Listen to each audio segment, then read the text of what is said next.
Ram critic சொந்தங்களுக்கு வணக்கம். ஒன்றிய நிதியமைச்சர் நிர்மலா சீதாராமன் தர்மேந்திர பிரதான் சொன்ன தமிழ்நாட்டு மக்களை அன்சிவிலைஸ்டு அன்டெமோக்ராட்டிக் அப்படின்னு சொன்ன தர்மேந்திர பிரதானுக்கு முட்டு கொடுக்குற மாதிரி இன்னைக்கு பாராளுமன்றத்தில் பேசியிருக்கிறார். தர்மேந்திர பிரதானுக்கே ஒரு புரிதல் கிடையாது. தமிழ்நாடு தான் இந்தியாவுடைய நாகரிகத்தின் முன்னோடி அப்படிங்கிறது அவருக்கு தெரியல. அது தெரியாதனாலதான் பேசினாரா அப்படின்னு சொல்ல முடியாது. ஏன்னா ஒரு அமைச்சரா இருந்துக்கிட்டு ஸ்டேட்டுக்கு எந்த அளவுக்கு வளருது அப்படிங்கிற ஒரு அடிப்படை தன்மை கூட இல்லாத ஒரு முண்டங்களா இருக்கிறாங்க. இவருக்கு முட்டு கொடுக்குற மாதிரி தர்மேந்திர பிரதான் மன்னிப்பு கேட்டது பாஜகவுக்கு மிகப்பெரிய அவமானத்தை கொடுத்துருச்சு. அப்படிங்கிறதுனால இந்த நிம்மி மாமி அதை சமன் செய்யற மாதிரி பாராளுமன்றத்துல ஒரு பயங்கரமான உருட்டி இருக்கிறாங்க. பெரியார் தமிழை காட்டு மிராண்டி மொழி என்று சொன்னது, பெரியார்னு என்னென்ன சொன்னாரு, பெரியார் பெண்களுக்கு என்ன செஞ்சாரு அப்படின்னு எல்லாம் பொய்களா அள்ளி வீசிருக்கிறாங்க. இன்னைக்கு அந்த பொய்களுக்கெல்லாம் கொஞ்சம் விளக்கமும் கொடுத்துட்டு தர்மேந்திர பிரதானுக்கு கொஞ்சம் பாடமும் கற்பிப்போம். வாங்க வீடியோக்குள்ள போகலாம். என் உயிரினும் மேலான அன்பு உடன்பிறப்புகளே, தர்மேந்திர பிரதான் தமிழ்நாடு மக்களை அன்சிவிலைஸ்டு அன்டெமோக்ராட்டிக்னு சொல்ல வேண்டிய தேவை எங்கிருந்து வந்தது? உங்களுடைய ஒரிசா மாநிலம் நாகரிகமான மாநிலமா இருக்குதா? உங்களுடைய தேவைகள் எல்லாம் நீங்க பூர்த்தி செஞ்சிட்டீங்களா? உங்களுடைய மக்களுக்கான எல்லாத்தையும் நீங்க கொடுத்துருக்குறீங்களா? எல்லாம் கொடுத்துருந்தா அங்கிருந்து அகதி போல சொந்த நாட்டில் பிழைக்கு வழி இல்லாம அகதி போல வடக்கே இருந்து தெற்கே ஏன் வருகிறார்கள்? தமிழ்நாடை தேர்ந்து ஒரிய மக்கள் ஏன் வர்றாங்க? ஒரிசாக்காரங்களாம் அங்க வராங்கல்ல, இங்க வந்து வேலை செய்யறாங்கல்ல. அப்ப இங்க இருக்கிறவன் எல்லாம் படிச்சவனானா படிக்கல, லேபர் வேலைக்கு வரான். நீங்க வந்து மும்மொழி கொள்கைய நீங்க சிறப்பா நீங்க கொடுத்துட்டோம், எங்க குழந்தைகள் எல்லாம் நாங்க படிக்க வச்சுட்டோம், எல்லாம் எக்ஸ்பர்ட்ஸா இருக்காங்க. ஆனா தமிழ்நாடு இருமொழி கொள்கை எடுத்ததுனால அங்க போற மக்கா இருக்கிறாங்க, யாருமே வந்து பெரிய அளவுக்கு வளரல அப்படின்னு ஒரு எக்ஸாம்பிளை நீங்க வச்சீங்கன்னா தே வில் அக்செப்ட். கரெக்டு தான், ஒத்துக்கிறோம் அப்படின்னு. ஆனா நீங்க அடிப்படை கல்வியே வந்து தாழ்த்தப்பட்ட சாதாரண மக்களுக்கு, இடைநிலை சாதிகளுக்கு, எல்லாத்தையும் இன்னும் சொல்ல போனா சிறுபான்மை மக்களுக்கு யாருக்குமே நீங்க கல்வி ஒழுங்கா கொடுக்கல. அங்க இருக்கிற எல்லாருமே இங்க வரான், படிக்க வரான். அங்க கல்வி கூடங்கள் இல்லை, இங்க கல்வி கூடங்கள் இருக்குது, இங்க படிக்க வரான். அந்த படிக்க வரவன் யாரு அப்படின்னு பார்த்தா அவங்க கூட பெரிய பெரிய பெரிய சாதிக்காரனா இருக்கிறான். சாதியாலேயோ இனத்தாலேயோ பெரியவனா இருக்கிறான், அவன் தான் இங்க படிக்க வரான். சாமானியன் இங்க படிக்கிறது வர்றதே இல்லை. நீங்க அங்க வேணான்னு துரத்தி விடுறீங்கல்ல, அங்க பொழைக்க முடியாத இங்க வராங்கல்ல, இங்க படிப்பறிவே இல்லாத லேபர் வேலைக்கு வரான்ல, அவன் புள்ள இங்க வந்து தமிழ்நாடு கவர்மெண்டோட ஸ்கூல்ல ஓசூர்லயும் திருப்பூர் போன்ற பகுதிகளில், பல்லடம் பகுதியில் இருக்கிற கவர்மெண்ட் ஸ்கூல்ல பீகார் குழந்தைங்க, உத்தரப்பிரதேச குழந்தைங்க, ராஜஸ்தானிய குழந்தைங்க தமிழ் படிக்குது. இங்க வந்து தமிழ் படிக்குது, இங்க வந்து படிக்குது, லாங்குவேஜ் படிக்குது. இங்க வந்து அறிவார்ந்த குழந்தைகள் அவளுக்கு தமிழ் அவ்வளவு உச்சரிப்புல அவ்வளவு தெளிவா பேசுறாங்க. உங்களுடைய தொகுதிக்கு, உங்களுடைய மாநிலத்துக்கு நீங்க உண்மையா இருந்தீங்களா? அப்ப சொல்ல போனா தமிழ்நாட்டை சொல்றதுக்கு உங்களுக்கு அருகதை கிடையாது. உண்மையிலேயே நாகரிகம் அல்லாதவன் தர்மேந்திர பிரதான் மட்டும்தான், தமிழ்நாட்டு மக்கள் அல்ல. இந்த ஒன்றிய அமைச்சருக்கு நிர்மலா சீதாராமன் ஒரு முட்டடிச்சிருக்காங்க. உருட்டு மாமி என்ன சொன்னாங்கன்னா, பெரியார் வந்து தமிழை காட்டு மிராண்டி பாஷா அப்படின்னு சொன்னாரு. நீங்க அவங்கள வச்சு வீட்டுக்குள்ள ஒவ்வொரு ரூம்லயும் போட்டோ போடுறீங்க, அந்த போட்டோவெல்லாம் நீங்க சாமி மாதிரி கும்பிடுறீங்க. அவரு சொன்னது தமிழை காட்டு மிராண்டி பாஷா அப்படின்னு சொன்னாரு அப்படின்னு. தமிழை காட்டு மிராண்டி பாஷான்னு பெரியார் சொன்னார், நான் இல்லைன்னு சொல்லலை. தமிழ் ஏன் காட்டு மிராண்டி பாஷைன்னு சொன்னார், அதுக்கப்புறம் பெரியார் என்ன பேசினார், இதை யாரும் பேசவே மாட்டாங்க. இவங்க உருட்டுறவங்க தானே, தெளிவான மக்களாக இருந்தா பேசுவாங்க. இவங்களுக்கு என்ன தெளிவு இருக்குது? ஒண்ணும் இல்லையே. தமிழை வந்து வெறும் 1ஆம் வகுப்புல இருந்து 6ஆம் வகுப்பு வரைக்கும் தமிழ் மட்டுமே படிச்சா நீங்க வந்து சமுதாயத்திலேயோ உலக அளவில் நீங்க வந்து பெரிய சயின்டிஸ்ட் எல்லாம் ஆக முடியாது. அவருடைய சிந்தனையே, அக்கிழவனுடைய சிந்தனையே உலக அளவால நம்ம மக்கள் போய் சேரணும். உலகமெல்லாம் பறந்து அங்க வந்து பெரிய பெரிய உத்தியோகங்களை நம்ம பிள்ளைகள் போய் சேரணும். அப்படின்னு நினைச்சவர் யாருன்னா பெரியார். அப்போ அறிவியல் இல்லை உன்னுடைய மொழியில, அறிவியல் சம்பந்தப்பட்ட மொழி என்ன இன்னைக்கு? ஆங்கிலம். அதை படி, கூடையே தமிழை படி. வெறும் தமிழை மட்டும் படிச்சின்னா உனக்கு அறிவு வளராது, அறிவியல் அறிவு இருக்காது. 6ஆம் வகுப்பு வரைக்கும் தமிழே படி, 6ஆம் வகுப்புக்கு மேல ஆங்கிலத்தை படி அப்படின்னாரு பெரியார். அதனாலதான் சொல்றாரு, பெரியார் வந்து நச்சுன்னு பொட்டில் அடிக்கிற மாதிரி நடு மண்டையில எப்படி பிள்ளையார போட்டு உடைச்சாரோ அந்த மாதிரி அவர் எப்பயுமே அவருடைய பாணி அப்படிதான். அவருடைய கருத்தை ஒரே போடா போடுவார்.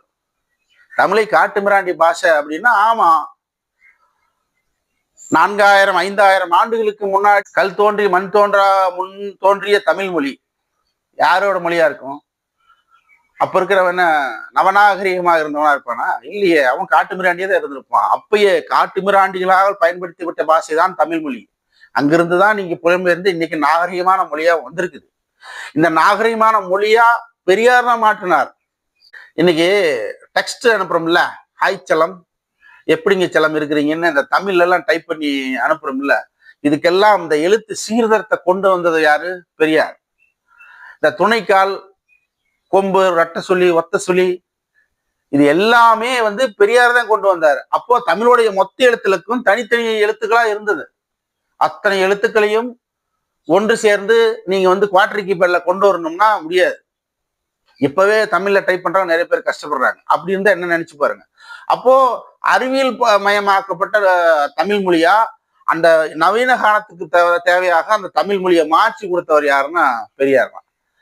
அதனாலதான் சொன்னாரு, அந்த மொழி காட்டு மிராண்டி மொழியா இருக்குது அப்படின்னு. இப்படி எழுத்து சீர்திருத்தத்தை கொண்டு வரணுங்கிறதுக்காகவும் தமிழை காட்டு மிராண்டி பாஷை அப்படின்னு சொன்னார்.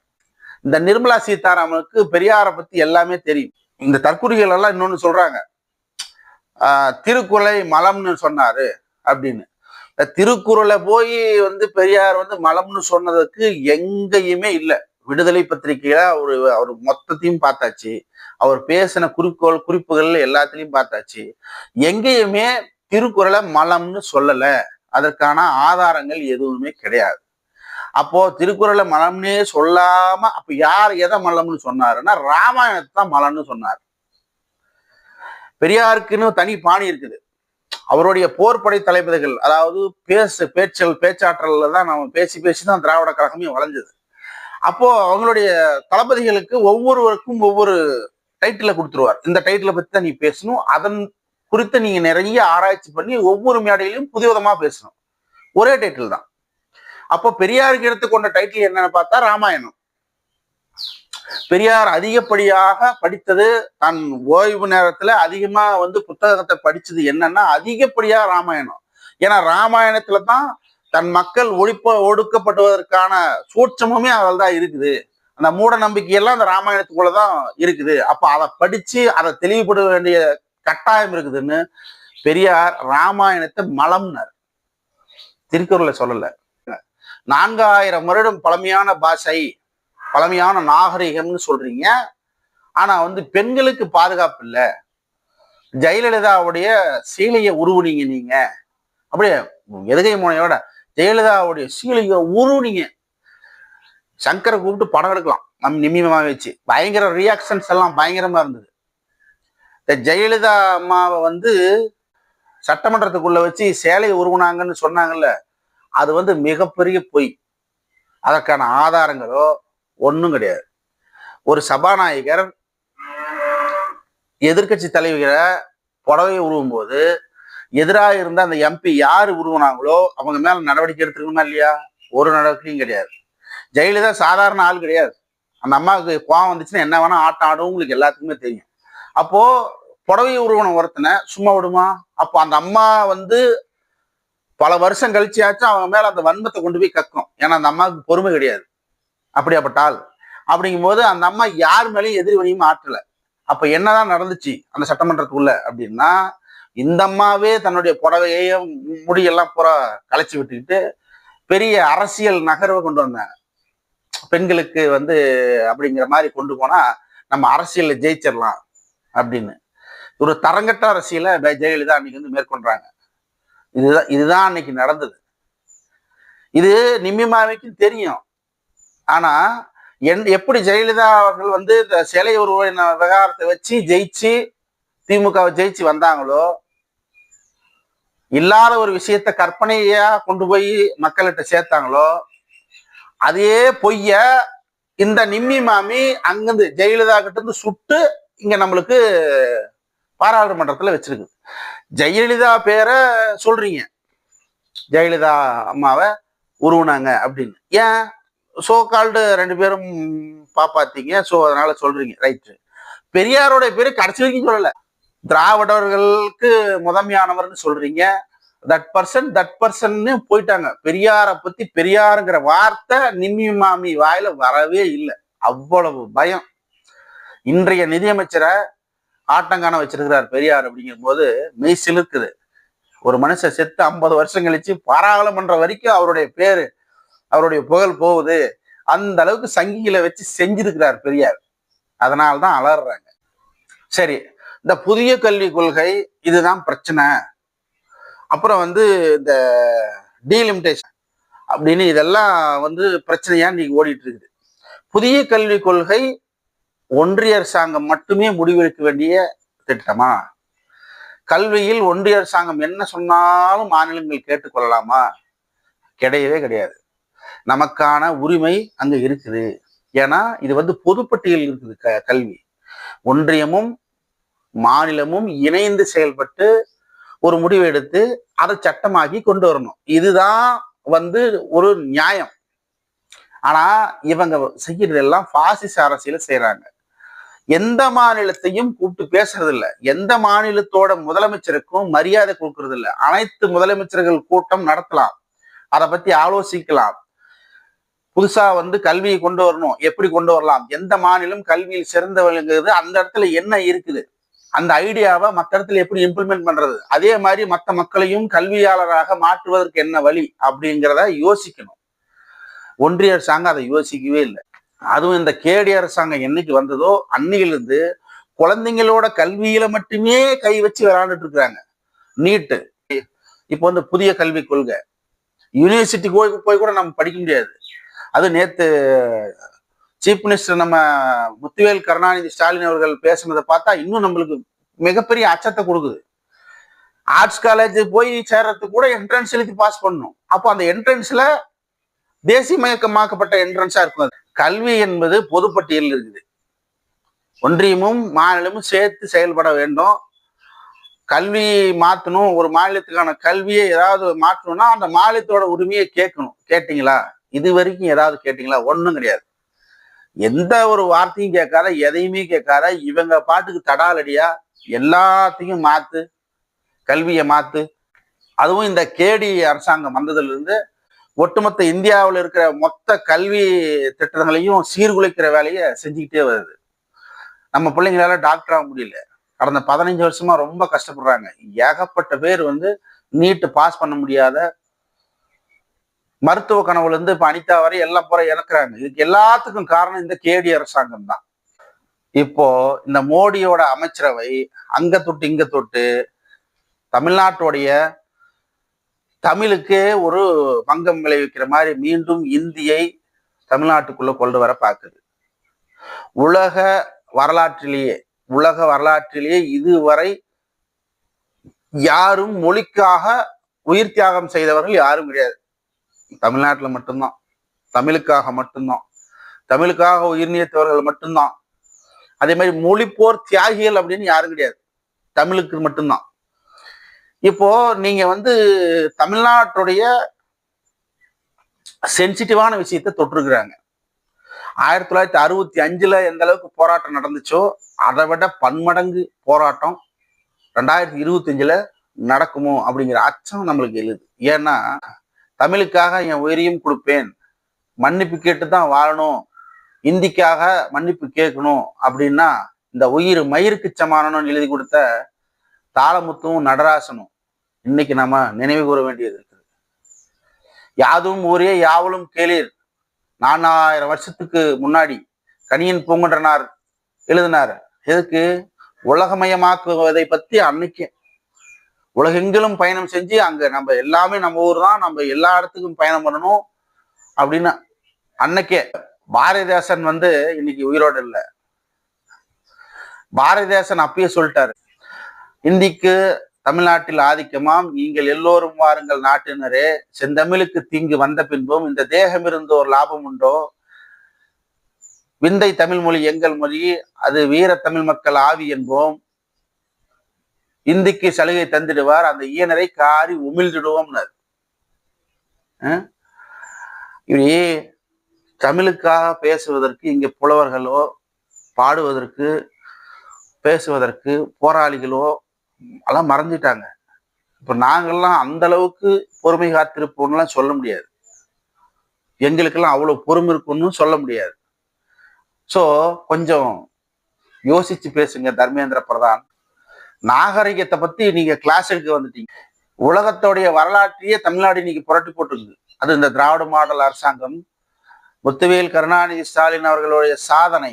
5000 ஆண்டுகளுக்கு முன்னாடியே இரும்பு தமிழ்நாட்டுல தமிழன் பயன்படுத்தி இருக்கிறான் அப்படிங்கிற விஷயத்தை வெளியே கொண்டு வந்திருக்காங்க. இப்போ அது வேர்ல்டு ஹிஸ்டரியே மாத்த போகுது. Iron age from 5000 years back தமிழ்நாடுன்னு. எங்களுக்கு நீங்க நவநாகரிகத்தை பத்தி வகுப்படுத்த வந்துட்டீங்க. முதல்ல உங்க பிள்ளைங்களை படிக்க வைங்க. இந்த தர்மேந்திர பிரதான் யார் தெரியுங்களா?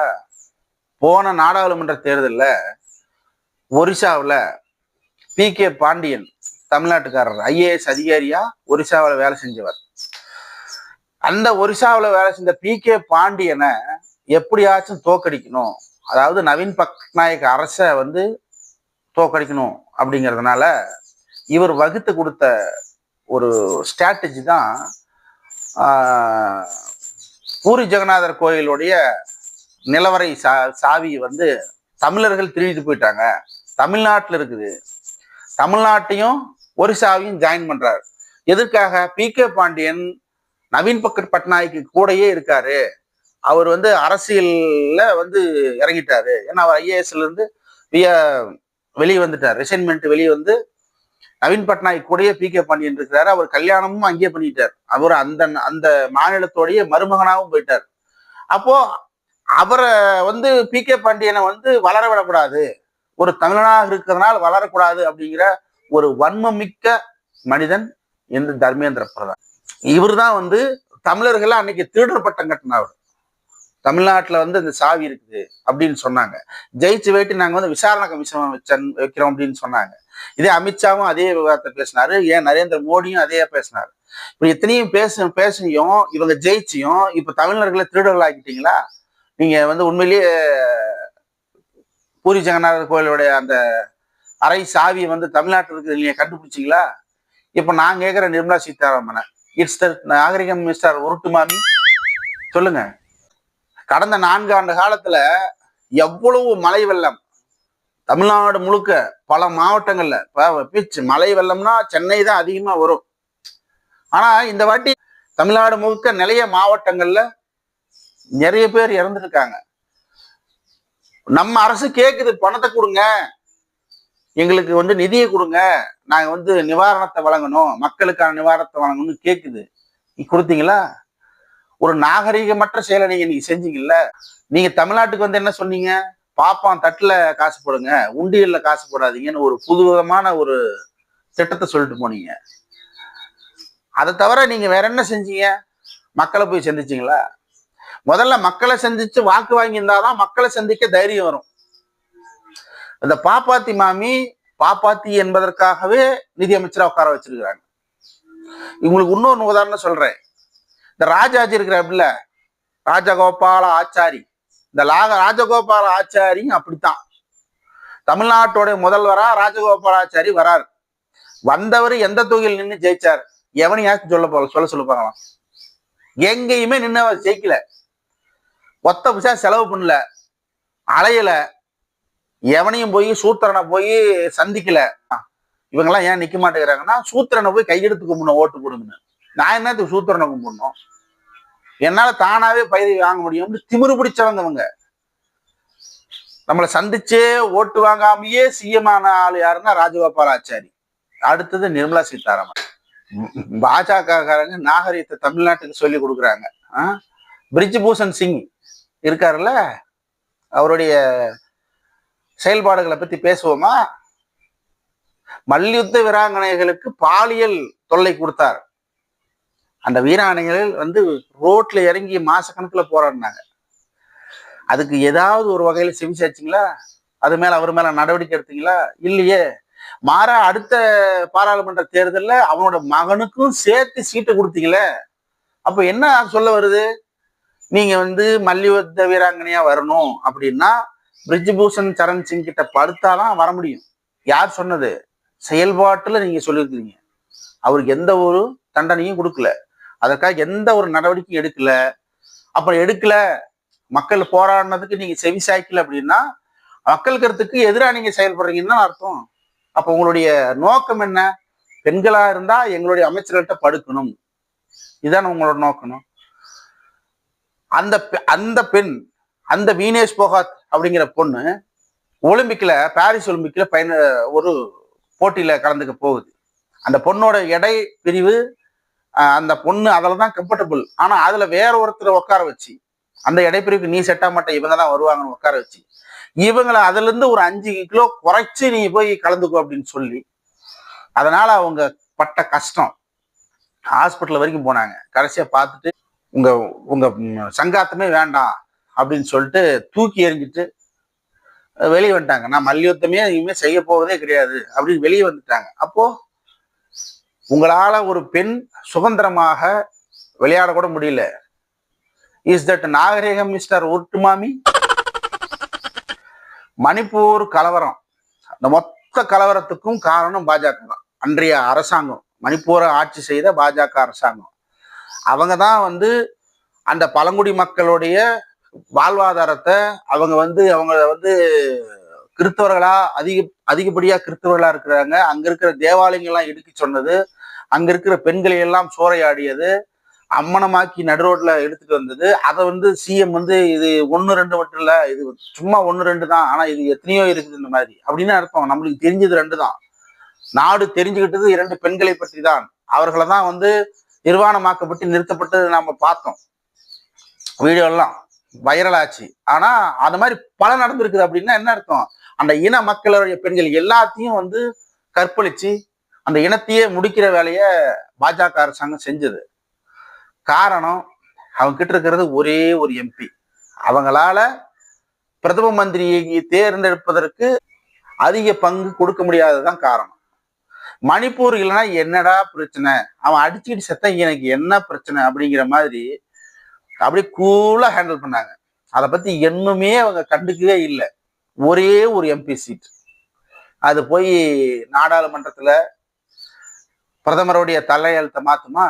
இல்ல. அப்ப பங்களிப்பு குறையும் இல்ல. அதே மாதிரி தமிழ்நாட்டுடைய பங்களிப்பு இன்னைக்கு வந்து குறைக்க இந்த டீலிமிட்டேஷனை கொண்டு வராங்க. சுத்தமா தமிழ்நாட்டுடைய பங்களிப்பை குறைக்க போறாங்க. 31 சீட்டு தான் நம்மளுக்கு, 39 இருக்குது. இந்த 39 நம்மளுக்கு திணிக்கப்பட்டது தான், நம்மளுக்கு வஞ்சிக்கப்பட்டது தான். இந்திரா காந்தியால வஞ்சிக்கப்பட்டது தான் 39. அன்னைக்கு உத்தரப்பிரதேசம் காங்கிரஸ் வசம் இருந்ததுனால அங்க 80 கொண்டு போனாங்க. அப்ப நாம இந்த 39 சீட்டோட நிறுத்தணும் அப்படின்றதே நம்ம போராடி பெற்றதுதான். 1976ல. அன்னிலிருந்து இன்னை வரைக்கும் நம்ம வந்து இதை வளர்ச்சி அடைய விழவே இல்லை. இதுக்கு மேல இது வளரக்கூடாது அப்படின்னு கட்டுக்கோப்பா வச்சிருக்கிறோம். நாம ஒட்டுமொத்த இந்தியாவுடைய ஒருமைப்பாட்டையே சிதைக்கிற வண்ணமா இது எல்லா மாநிலங்களுக்கு இருக்கிற உரிமைகள் எல்லாம் பறிச்சு, வரி கொடுக்கறதுல இருந்து கல்வியில இருந்து அனைத்து விஷயத்திலையும் மாநில உரிமையே கிடையாது. மாநிலத்துக்கு எதுவுமே செய்ய முடியாது. நீங்க பாத்தீங்கன்னா எந்த ஒரு செயல்பாட்டையும் செய்ய முடியாம இந்திய நாட்டோட ஒருமைப்பாட்டை சீர்குலைக்கிற மாதிரி இந்த கேடி அரசாங்கம் செயல்படுது. இஸ் தட் நாகரிகம் மிஸ் உருட்டுமாமி? பாஜகவுடைய இதயமா நினைக்கிற உத்தரப்பிரதேசம். ஏன்னா உத்தரப்பிரதேசம் தான் வந்து இந்துக்கள் சாகரானுங்க. அங்க ஒரு சம்பவம் நடந்திருக்குது. இப்போ கும்பமேளாவில் எந்த ஒரு கலவரமும் நடக்கவில்லை அப்படின்னு நம்மள மாதிரியே ஒரு சொட்ட தலைக்காயும் அங்க இருக்கிறான் சிஎம்மா. அவன் சொல்றான் எந்த ஒரு பிரச்சனையும் நடக்கலைன்னு அப்பட்டமான பொய் சொல்றான். கும்பமேளால ஒருத்தன், நான் சொல்றது ஒரு சாது, இந்த சாதுங்கிறவெல்லாம் வந்து திருட்டு பசங்க. இவனுங்க அம்மனமா உடம்புல ஒரு துணி இல்லாம அம்மனமா உடம்பெல்லாம் விபூதி பூசிக்கிட்டு நாங்க வந்து தனக்கு தானே கடவுள்னு சொல்லிக்கிட்டு அவன் தெரியுவான். அது அப்படி இருக்கிறவன் பெண்கள் குளிப்பதை போய் படம் எடுத்திருக்கிறான், பெண்களுக்கு போய் செக்ஸுவலி ஹராஸ் பண்ணியிருக்கிறான். அப்போ அங்க இருக்கிற ஆண்கள் வந்து தட்டி கேட்க வந்தா அந்த ஆண்களை இவன் அடிச்சிருக்கிறான். அப்புறம் போலீஸ் ஸ்டேஷன் வரைக்கும் போய் அவனை கைது பண்ற சூழ்நிலை வரும்போது சாதுக்களை கைது பண்ண அந்த அரசாங்கம் ஒத்துக்கல. அதனால அவனை சும்மா விட்டுட்டாங்க. எல்லாம் வலைதளத்துல போட்டு கிழிச்செடுக்கிறாங்க. வட மாநிலத்துல எக்ஸ் வலைதளத்துல பாருங்க, எல்லா இவங்க நாத்தாங்க நாறுது. நாகரிகத்தை பத்தி தமிழ்நாட்டுக்கு கிளாஸ் எடுக்க அந்த நாகரிகமற்ற உருட்டு மாமி நம்மளுக்கு சொல்லுது. இஸ் தட் நாகரிகம் இஸ் உருட்டு மாமி? எல்லாத்துக்கும் மேல நீங்க செய்யணும்னு துடிக்கிறது என்ன? NEP நேஷனல் எஜுகேஷன் பாலிசியை தமிழ்நாட்டுக்குள்ள எப்படியாவது கொண்டு வந்துடணும், இந்தியா முழுவ கொண்டு வந்துடணும். சரி, ஓகே. மும்மொழி கொள்கை தமிழ்நாட்டுக்கு அவசியமா அவசியம் இல்லை அப்படிங்கிறதெல்லாம் பேசுறது விட்டுருங்க. அது அவசியம் இல்லை பேசுறதெல்லாம் விட்டுருங்க. நாங்க ஒரு கேள்வி கேட்கிறோம் மக்களா. இந்தியா முழுவதும் வாழுகிற எந்த ஒரு மாநிலத்தையும் விட்டுருங்க, இந்தி பேசுகிற ஒரு சில மாநிலங்களை மட்டும் குறிப்பா கேட்கிறேன். பிற மாநிலங்கள் நாங்க கேட்கவே இல்லை. இந்த இந்தி பேசுகிற மாநிலத்திலிருந்து அதிகப்படியான பெண்கள் படித்து மேற்கல்விக்கு போனவங்க எத்தனை பேர்? ஒட்டுமொத்த இந்தி பேசும் மாநிலத்துக்கூட தமிழ்நாடு போட்டி போட்டா தமிழ்நாடு தான் அதிகம். இங்க ராஜஸ்தான், உத்தரப்பிரதேச, பீகார், ஹரியானா, சத்தீஸ்கர்னு நீங்க எதை வேணா எடுத்துக்குவாங்க. இந்த ஒட்டுமொத்த இந்தி பேசுகிற மாநிலத்தை எல்லாத்தையும் ஒன்று திரட்டினா கூட தமிழ்நாட்டுல பெண்களுடைய கல்வியோட தன்மைக்கும் அங்க இருக்கிற பெண்களுடைய கல்வியோட தரத்திற்கும் ஒப்பிட்டு பார்த்தா நம்ம ஆளுங்க தொடவே முடியாத உச்சிக்கு போயிட்டாங்க. இன்னும் இருக்கு தமிழ்நாட்டுல, இன்னும் பெண்களுக்கு நிறைய இடத்துல அதெல்லாம் நடக்காம இருக்கு. அப்படி இருக்கும்போதே நம்ம இந்த அளவுக்கு உயர்ந்திருக்கிறோம் அப்படின்னா அப்ப அங்க எப்படி இருக்கும்? இவ்வளவு உயர்ந்த வேட்டையுமே பெண்கள் வந்து இன்னைக்குமே வந்து ஒடுக்கப்படுறாங்க அப்படின்னு நம்ம ஃபெமினிசம் பேசுறோம். அப்ப அங்க சுத்தமாவே கிடையாது. அப்படியே அங்க படிச்சா நிர்மலா சீதாராமன் மாதிரி உயர்குடியில படிச்சவங்க மட்டும்தான் அங்க படிக்க முடியும். பெண்களோட பங்களிப்பு நாட்டோட GDP-ல பெண்களோட பங்களிப்பு குறிப்பிட்டு சொல்லணும்னா தமிழ்நாட்டில் இருக்கிற பெண்களுடைய பங்களிப்பு ரொம்ப அதிகம். நாட்டோட GDP-லயே இவங்களோட பங்களிப்பு அதிகம். வெளிநாடு போய் வேலை செய்யறதுல இந்தியாவிலேயே அதிகப்படியான பெண்கள் தான் போறாங்க. இந்தியாவிலேயே இங்க சாதாரண நர்ஸ் வேலைக்கு, வீட்டு வேலைக்கு போறதெல்லாம் கணக்கு எடுக்க கூடாது. படிச்சுட்டு ஒரு BE படிச்சுட்டு, சயின்டிஸ்டா படிச்சுட்டு, MS படிச்சுட்டு வெளிநாடு போற பெண்கள் இங்கதான் அதிகம், தமிழ்நாட்டுல தான் அதிகம். ஒட்டுமொத்தமா 44% தமிழ்நாட்டோட நிதி வருவாயில பெண்களுடைய பங்களிப்பு இருக்குது. 44% இருக்குது. அது இந்திய அளவுல 18% தமிழ்நாட்டு பெண்களுடைய நிதி வருவாய், அவங்களோட பங்களிப்பு அவ்வளவு இருக்கு. நீங்க எல்லாம் சனாதானிகள், நீங்க எல்லாம் வந்து சனாதானத்தை பின்பற்றுறதுனால பெண்களுடைய கல்வி, பெண்களுடைய வளர்ச்சி உங்களுக்கு எல்லாம் பிடிக்காது. சோ அப்ப நீங்க அதனால நீங்க செய்யல. சரி, ஓகே.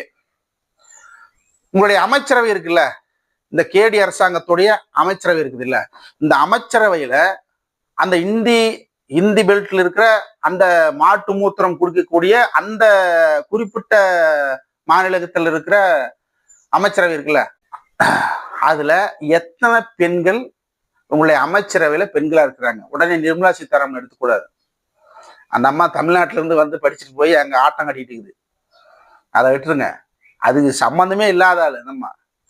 நான் கேட்கறது இந்தி பெல்ட்ல, இந்த கவு பெல்ட்ல, மாட்டு மூத்திரம் குடிக்கிற இந்த பெல்ட்ல எத்தனை பெண்கள் நாடாளுமன்ற MP-க்களாக உட்காந்துருக்காங்க? ஒருத்தர் கூட கிடையாது. இப்ப யாருமே கிடையாது. இப்ப யாரையுமே நீங்க வளர்த்தல. பெண்களுக்கான சம உரிமை அங்க இல்லவே இல்லை. ஏன்? கல்வி இல்லை. நீங்க கல்வியை கொடுக்கல, பெண்கள் படிக்கல. சாமானிய வீட்டு பெண்கள் படிச்சு மேல வர முடியல. அதுதான் காரணம். முதல்ல நீங்களே படிக்கல, நீங்க எங்களுக்கு நாகரிகம் சொல்லி கொடுக்க வந்துட்டீங்க. இஸ் தட் நாகரிகம் இஸ் உருட்டு மாமி? நிர்மலா சீதாராமன் பேசும்போது பாஜகவுடைய தொண்டர்களா இருந்தா அப்பா மாம், நம்ம மாமி போட்டு சும்மா அசத்திட்டாங்க. திமுக காரணங்கள்லாம் நீங்க சாரா வேண்டி வாட்ஸ்அப் குரூப்ல அட்டாட்டாங்க. டேய், உலகத்திலேயே பயங்கரமான உருட்டு நிர்மலா சீதாராமனுடைய உருட்டு. சொல்ல போனா வந்து நிர்மலா சீதாராமன் பாஜக வந்து ரிசீட் பண்ணிட்டு இங்க ஒருத்தன் திரியிறான் பாரு, எச்சபுரிக்கு சீமான், அவன் கட்சியில வந்து சேர்ந்துக்கலாம். அந்த வேலையை தான் அந்த அம்மா பண்ணியிருக்கு. 1965 இல்ல, 32 இல்ல, 37 இல்ல, 46 இல்ல, எப்ப நீங்க இந்திய தமிழ்நாட்டுக்குள்ள கொண்டு வரணும் அப்படின்னு நினைச்சாலும் நாங்க உயிர் தியாகம் செய்ய தயாராக இருக்கிறோம். தமிழுக்கு நீங்க ஒரு இழுக்கு வருகிறது அப்படின்னா எங்கள் உயிர் மயிருக்கு சமானம். என்றும் தமிழ்நாடு மட்டுமே இந்திய எதிர்ப்பு போராட்டத்தில் வெல்லும் வெல்லும் வெல்லும். அடுத்து ஒரு நல்ல பதிவுடன் சந்திக்கிறேன். இந்த உருட்டு மாமிய உருட்டுனது போதும். சப்ஸ்கிரைப் பண்ணுங்க, உங்க நண்பர்களுக்கும் பகிருங்க இந்த வீடியோவை. மீண்டும் சந்திக்கலாம்.